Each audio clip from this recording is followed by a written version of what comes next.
Hey guys, I've got another story for you. This one's called Origin of the Burning Legion. The Titans and the Ordering. No one knows exactly how the universe began. Some theorize that a catastrophic cosmic explosion sent the infinite worlds spinning out into the vastness of the Great Dark. Worlds that would one day bear life forms of wondrous and terrible diversity. Others believe that the universe as it exists was created as a whole by a singular, all-powerful entity. Though the exact origins of the chaotic universe remain unclear, it is clear that a race of powerful beings arose to bring order to the various worlds and ensure a safe future for the beings that would follow in their footsteps.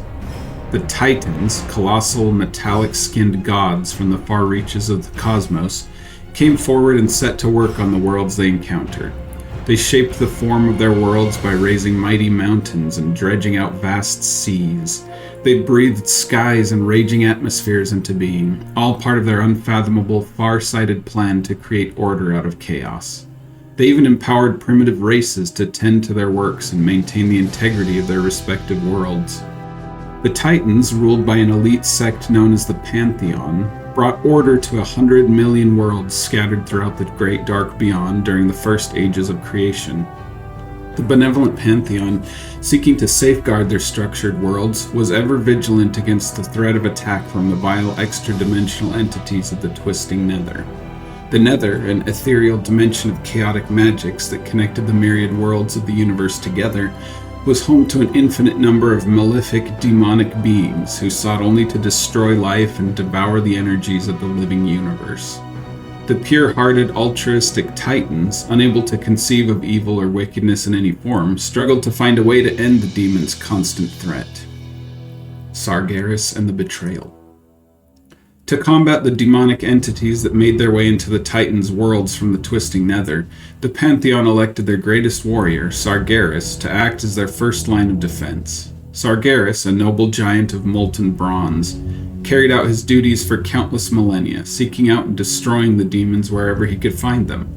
Over the eons, Sargeras encountered two powerful demonic races, both of which were bent on gaining power and dominance over the physical universe. The Eridar, an insidious race of devilish sorcerers, used their warlock magics to enslave a number of worlds that they had invaded. The indigenous races of these worlds were mutated by the Eridar's chaotic powers and turned into demons themselves. Though Sargeras' nearly limitless powers were more than enough to defeat the vile Eridar, he was greatly troubled by the creature's corruption and all-consuming evil. Unable to fathom such depravity and spite, the great Titan slipped into a brooding depression. Despite his growing unease, Sargeras sought to rid the universe of the warlocks for all time by trapping them within a vacuous corner of the twisting Nether. As his confusion and depression deepened, Sargeras was forced to contend with another group intent on disrupting the Titan's order. The Nathrazim, a dark race of vampiric demons, also known as Dreadlords, set out to conquer a populated world by possessing its inhabitants and turning them to the shadow. The nefarious, scheming Dreadlords had turned whole nations against one another by manipulating them through unthinking hatred and mistrust. Though Sargeras defeated the Nathrazim easily, their corruption affected him deeply.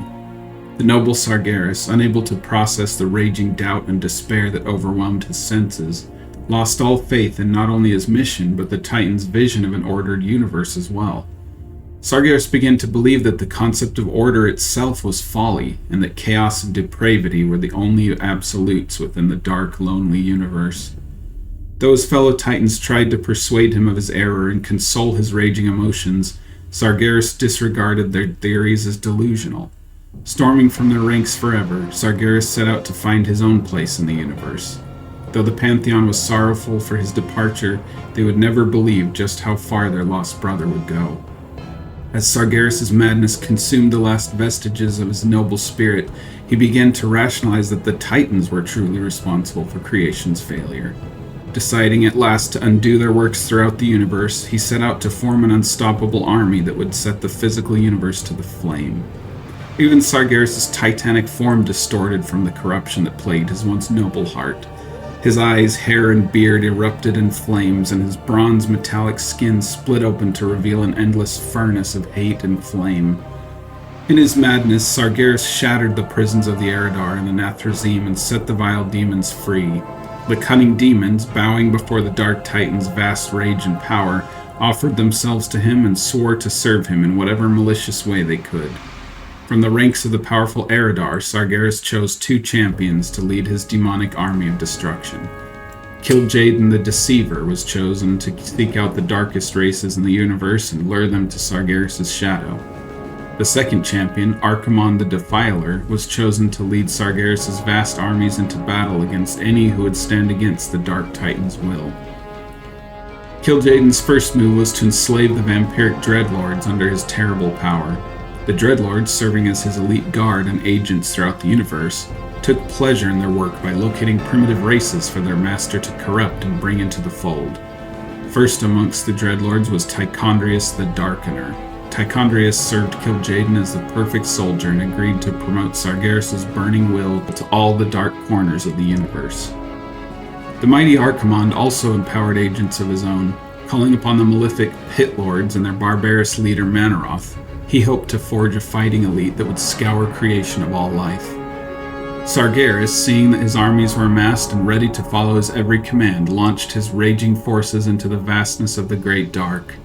He referred to his growing army as the Burning Legion. To this date, it is still unclear as to how many worlds they consumed and burned on their unholy crusade across the universe. The Ordering of Azeroth.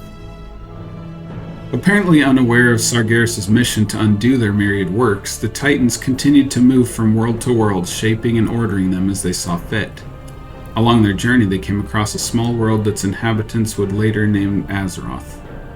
As the Titans made their way across the chaotic primordial landscape, they encountered a number of hostile elemental beings. The elementals, worshipping a race of unfathomable evil beings known only as the Old Gods, vowed to drive the Titans back and keep their world inviolate from the invaders' metallic touch. The Pantheon, troubled by the Old Gods' penchant for evil, sent their forces to make war upon the elementals and their Dark Masters. Though the elementals fought and raged, their powers could not stop the mighty Titans. The Pantheon shattered the Old Gods' citadels and chained the 5 evil beings far beneath the surface of the world. Without the Old Gods' power to keep their raging spirits bound to the physical world, the elementals dissipated and bled back into the earth itself. With the elementals' departure, nature calmed and the world settled into a peaceful harmony. The Titans, seeing that the threat was contained, set to work. The Titans empowered a number of races to help them fashion the world. To help them dredge out the fathomless caverns beneath the earth, they created the dwarves from magical living stone. To help them dredge out the seas and lift the land from the sea floor, they created the immense but gentle sea giants. For many ages, the Titans moved and shaped the earth until at last there remained only one perfect continent. At the continent's center, the Titans crafted a lake of scintillating energies. The lake, which they named the Well of Eternity, was to be the fount of life for the world. Its potent energies would nurture the bones of the world and empower life to take root in the land's rich soil. Over time, plants, trees, monsters, and creatures of every kind began to thrive on the primordial continent. As twilight fell on the final day of their labors, the Titans named the continent Kalimdor, Land of Eternal Starlight.